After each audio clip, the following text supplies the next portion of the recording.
Hey folks, Kilt-Man here. Kilt-Man at your service. How are you all? I'm doing very well.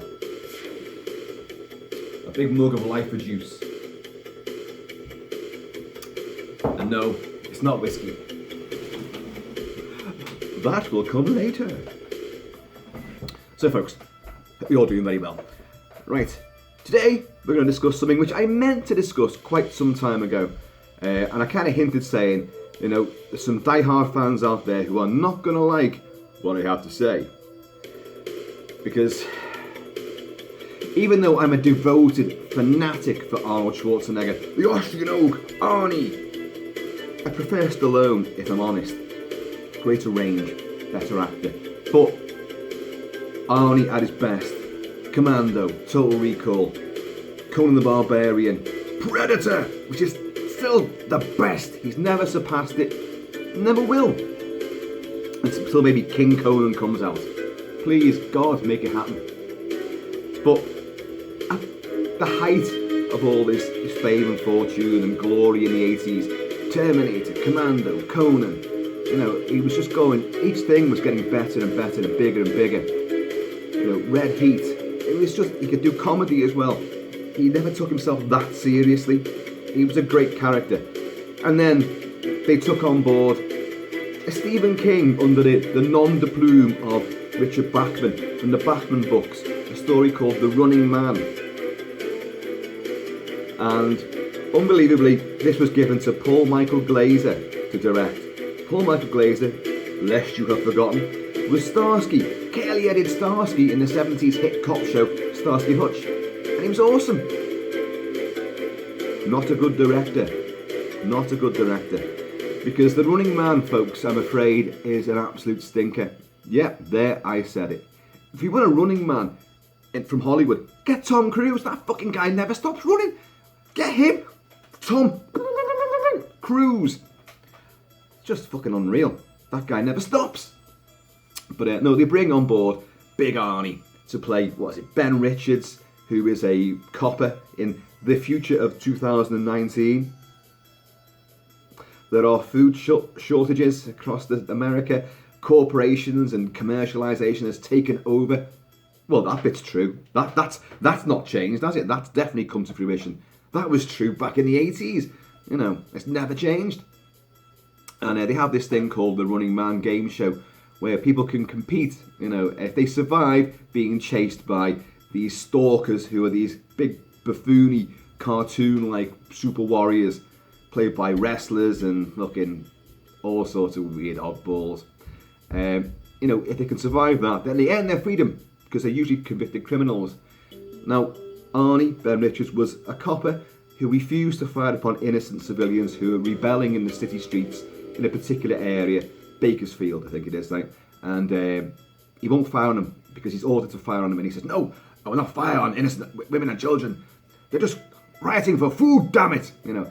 So his own crew in his helicopter beat the shit out of him, like, and he gets, you know, they do commit this atrocity, this massacre, but he gets the blame for it. He was ordered to do it in the first place, so it would have happened. So because he refused to do it, they blame him, but they were going to do it anyway. You know, so he gets sent to some fucking really impoverished quarry somewhere with Yaphet Kotto from Alien, Parker from Alien, and Mr. Big from Live and Let Die. And they have these fucking neck things on, these detonators. Should they run past, should they try to escape, you know, they'll get their necks, their heads will be blown off their shoulders, which happens during a big escape bit. And Ben Richards does escape, and he meets the gorgeous Maria Conchita Alonso. I've mentioned her a few times in the past. She, along with Adrienne Barbeau and Erin Gray, who played Colonel Wilma Deering in the TV Buck Rogers. Oh, yeah, teenage, yeah. Still does it for me. Still does it for me. Maria Conchita Alonso, Hispanic actress, a good dramatic actress, would also appear in quite a slew of you know, action movies. Predator 2 as well, and Extreme Prejudice, which I did a review on video the other day. Check back. And she is just adorable, totally adorable. But sadly, Any glamour is removed from this film because of the ridiculous day-glow jumpsuits that the runners have to wear, sort of quilted down one side, and like, what the fuck is that? Bright yellow or gold? So he escapes but gets caught again, and he gets flung into the whole Running Man TV show. He's known as the Butcher of Bakersfield for that atrocity committed earlier. And Richard Dawson, America's TV game show of choice, Richard Dawson plays Killian, who runs the show. He's the greatest thing in this movie. He is really good. When they send these people down into the game zone, they go in these little fucking torpedo little pods, and they get accelerated down these chutes. They're going full 360s, whoa! And then they hit these fucking, crash barriers, and then they get set loose and pursued by all these fucking, stalkers in various game zones. But Arnie has to use his line, doesn't he? I'll be back. But the best line of the show is not from Arnie. It's Killian's reply to him, and I do love it. I think and it doesn't get the credit that it's due. And he sits there and he goes, "Killian, I'll be back," and Killian just goes, "Only in a rerun," which I think is fucking marvelous. And then Arnie, he starts defeating these really cack, fucking stupidly ridiculous stalkers in their stupid costumes. So then, to add a bit more spice to it, they've got Amber, who's the girl that Maria Conchita plays, because he met her and they view her. He sort of kidnapped her to try and escape under an assumed identity, but she kind of gives him away. But the thanks she gets is she gets sent in there as well, along with Yaphet Kotto and some other guy whose fucking name I cannot remember. But he's the electronics expert. Because, of course, a bit like so many movies this period, there'll be an underground sort of rebellion taking place. And it's run by Mick Fleetwood of Fleetwood Mac. And you've got Dweezil Zappa in there, Frank Zappa's son. So you've a stunt casting taking place. And at some point under this game zone, after defeating all these various different stalkers, Arnie's Ben Richards he begins to turn the tide, because he keeps winning, and he will grab the TV cameras and he'll shout into them, "I'm gonna break your goddamn spine," to Killian. And of course, all the theatrical audience, the game show audience, are sitting there watching it, and everyone's watching it on multi-screens all around the fucking US. Very rollerball sort of thing, like it's to keep the masses down. You've got these violent game shows. They have other variations, like Climb for Cash. Someone's got to climb this fucking rope, and there's all millions of dollars at the top of it. But if you fall off, there's all Rottweilers waiting to chew you to bits. So again, it's the Colosseum. It's the Roman Colosseum. This idea has been done time and time and time again. Rollerball is probably the best modern example of it. A magnificent movie. I will cover that in depth at some point. But this, it's partly a satire as well. It's an action movie where the action really is clunky and crap, badly choreographed, very badly edited, and just it reeks of low budget. It looks like a TV movie. The cinematography is absolutely piss poor. The editing is just god awful. And poor Michael Glaser, were you even there?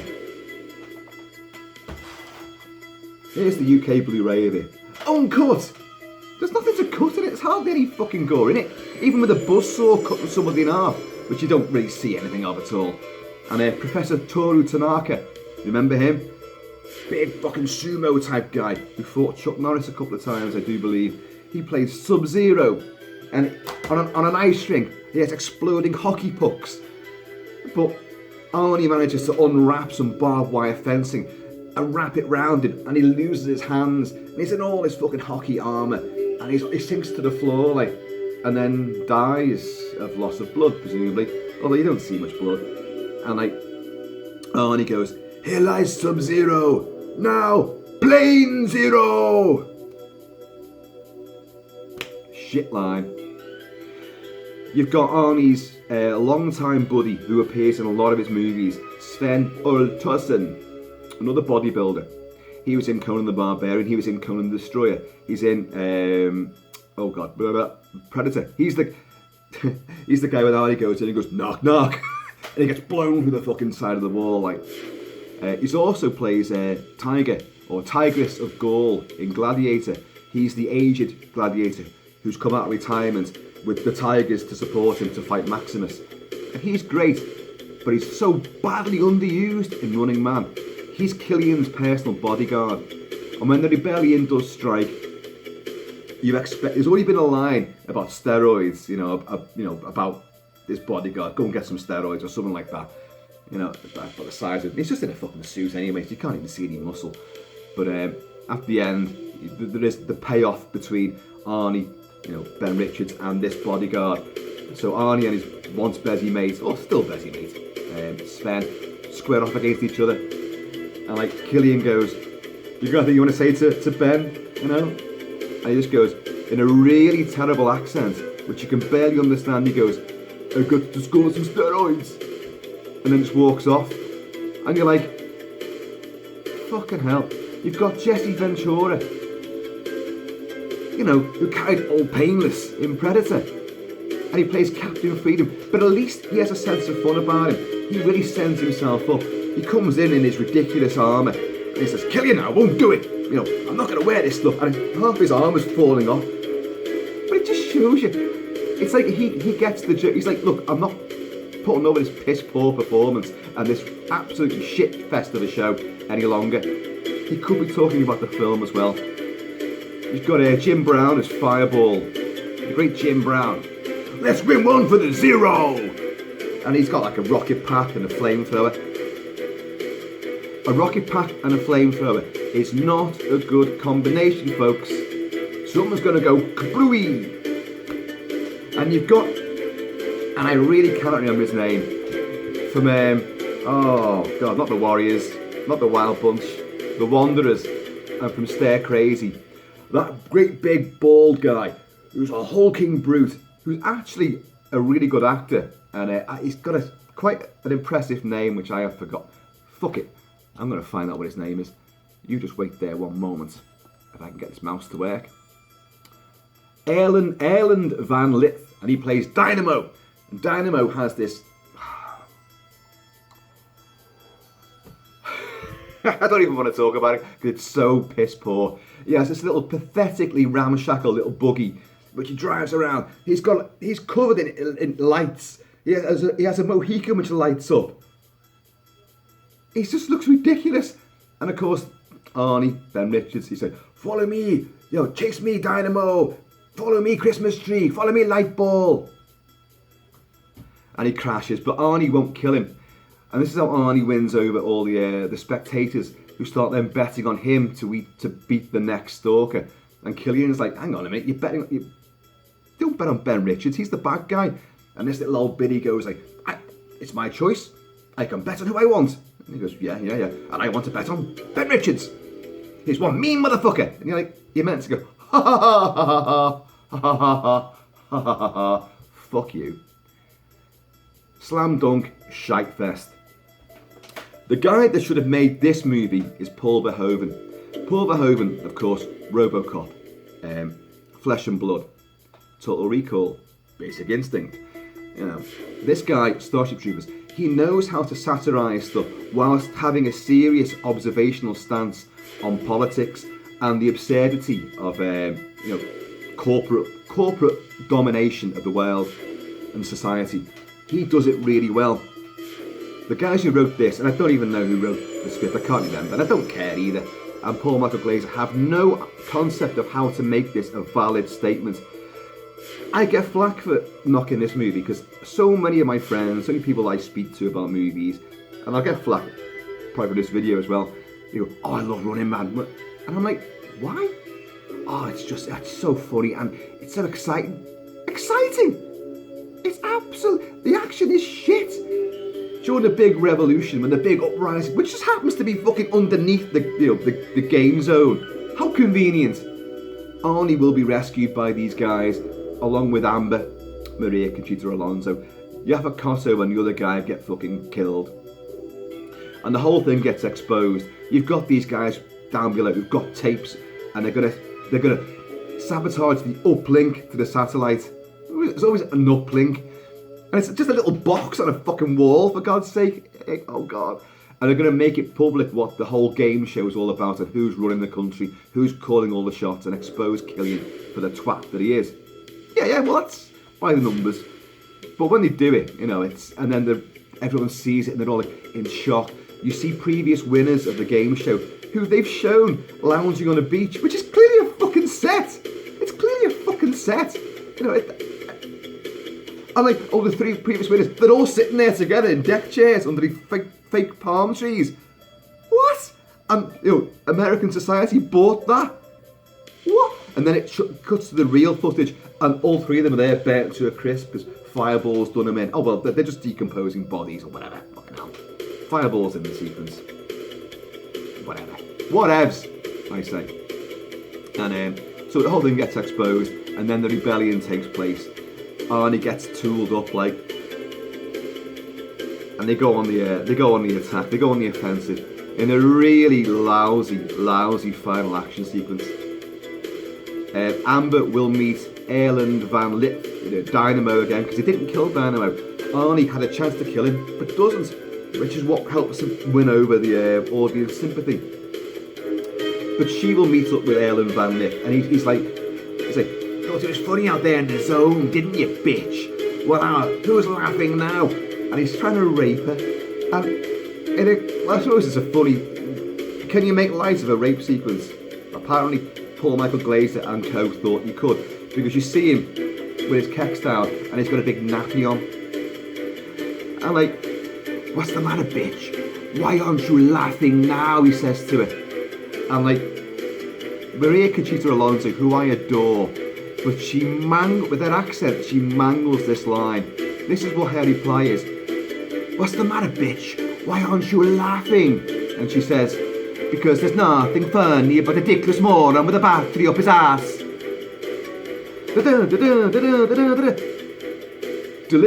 Delivery, payoff. Fucking shit line that goes on for too long, and with her accent goes, whoa. I'm going to do it again. Because there's nothing funny but a dickless moron with a battery up his ass. And then an Uzi gets fired into the ceiling, and the smoke alarm, the water sprinkler system kicks off, and in a really crap death scene, he electrocutes himself, like, because he's covered in fucking electrodes and all this kind of shit.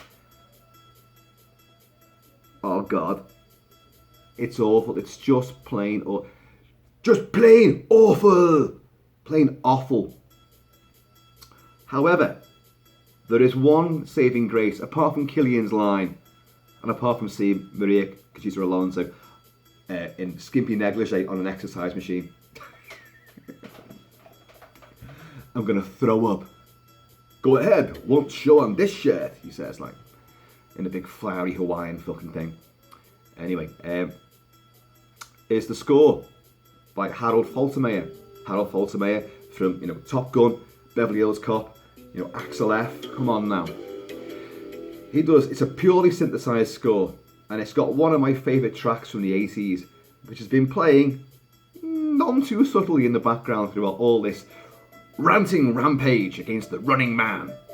And let's play it for you now. It's called Mick's Broadcast. It's where Mick Fleetwood and the Rebellion are going to upload all this proof to the world and show what's really been going on, who's been pulling the strings, who the ruling class really are, and how the population are being used and lied to. Big surprise there. But this is it. Let's get on this. I absolutely adore this track. Let's take it back and start it afresh. Here we go.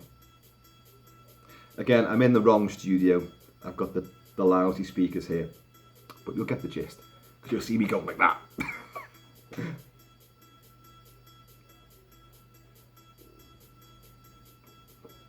The thing is, this covers that final action sequence where the rebels, who are all long-haired and got Che Guevara berets on. Oh, my berries there from my service days. It's Remembrance Sunday, by the way. I will be coming out very shortly to commemorate the lost and the fallen. pure synthesized. It's a beauty of a track, badly used in the film. The most exciting bits get dialed down with dialogue and crappy action and gunplay. But once it kicks in here, this beat is just fucking awesome.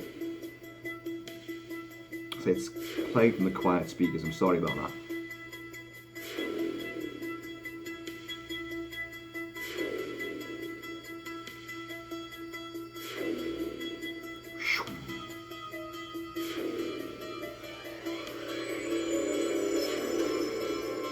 A bit of the main theme comes in here as well.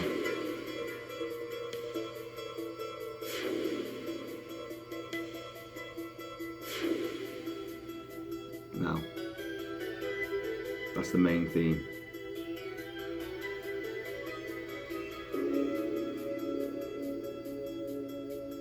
Things are kicking off though.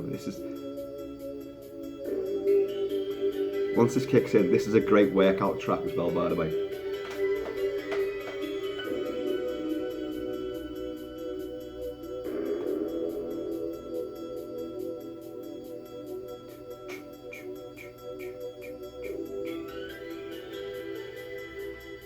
Oh, you're all going like, come on, Kilt-Man, where's the action here? It's coming. It's got to build up. Let it breathe first.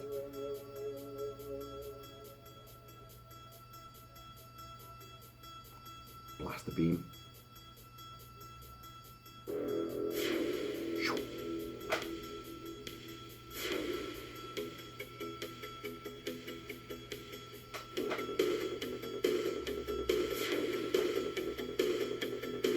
Yeah!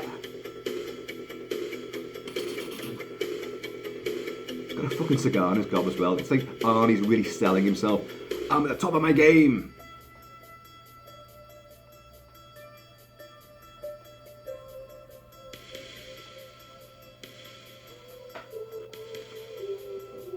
I'd turn it down myself, hadn't I?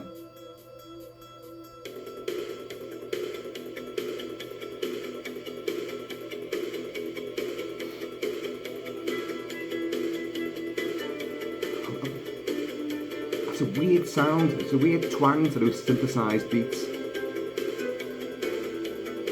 There's a bit of reverb to it.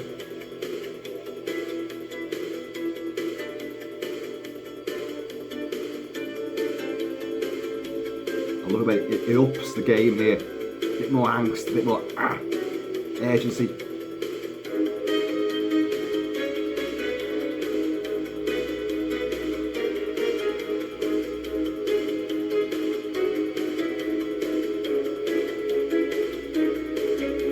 Most of this you can't even hear in the movie, but it's dead low.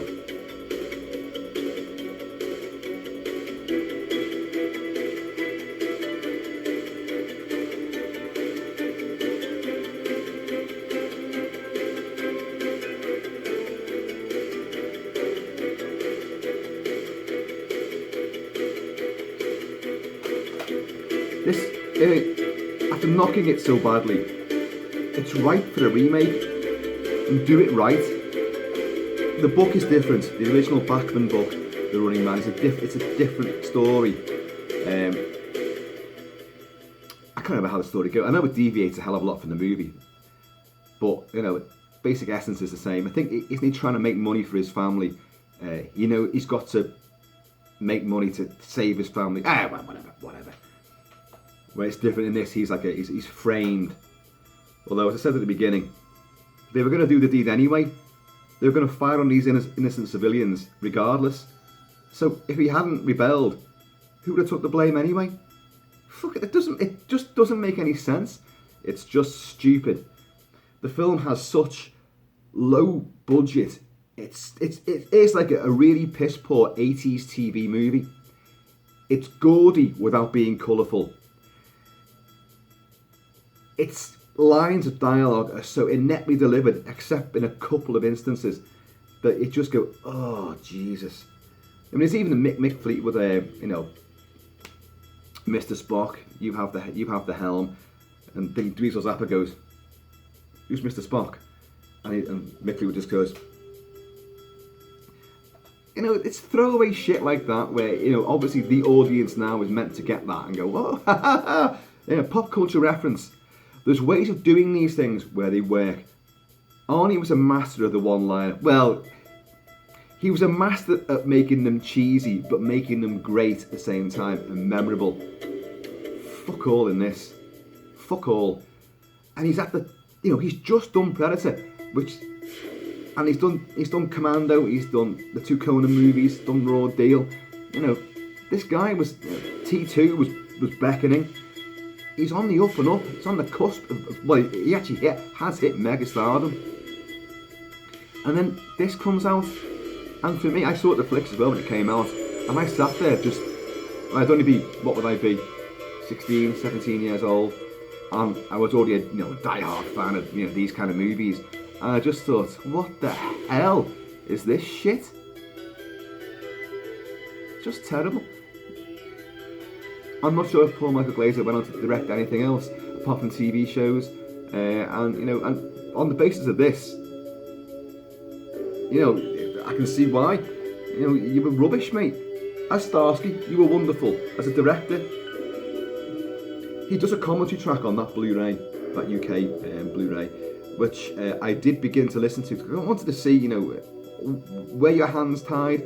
You're not allowed to give the vision that you wanted to. And I know that some things were suppressed. Some things they didn't like. They thought it was a bit too outrageous for its time. It was poking too much, you know, observational anger at society's leading classes and the role that mass media plays. But yeah, I mean, they've been doing that for fucking years in movies and fantasy movies, poking, you know, at the establishment and the way things are, you know. So why be afraid? You know, was the studio leaning on you? Anyway, that commentary track is so fucking boring that after about 15 minutes, and that was a long time, I just gave up on it. And then, you know what? Your thoughts and memories on this, I don't even want to know. Oh, folks, I've been really scathing here, and I don't normally do this because, you know, normally I wouldn't talk about something which I don't like. The whole point of me doing these is to get you enthusiastic and get you, you know, I want to watch that, or I want to do this, or listen to that, you know. Get the soundtrack. That's one thing I can say. Get Harold Faltermeyer's soundtrack, because it is awesome, it's glorious. You're hearing it now, and it's just brilliant. These pure 80s synth gold. Not quite John Carpenter. It's far more upbeat than that. Far more ebullient. But film-wise, I may be in the minority with this, but as much as you people are going like, Kilt-Man, you're off your rocker. You're not making any sense, man. You know, it's a masterpiece. I'm like, what are you guys seeing? As far as I'm concerned, it's the Emperor's New Clothes. It's all dressed up in gaudy fucking colours. And, you know, I feel like I'm going to be sick. Yeah. Go ahead, won't show on this screen. It just looks so poor. Like a pantomime. So ineptly handled in every department, apart from the scoring, the duties. Folks, I've got to go off because I am meeting people to commemorate the fallen. So, guys, have fun. Be cool. Don't watch Running Man. Oh, watch it. See what you think. I have laughed at moments in it, you know, but I've mainly laughed at it and just gone like that. Mostly. I'll just watch with one eye. Anyway, folks, take it easy. Keep it cool. Keep it kilted. Keep it Celtic. And I'm going to see you all laters, because I got to score some steroids. Ah?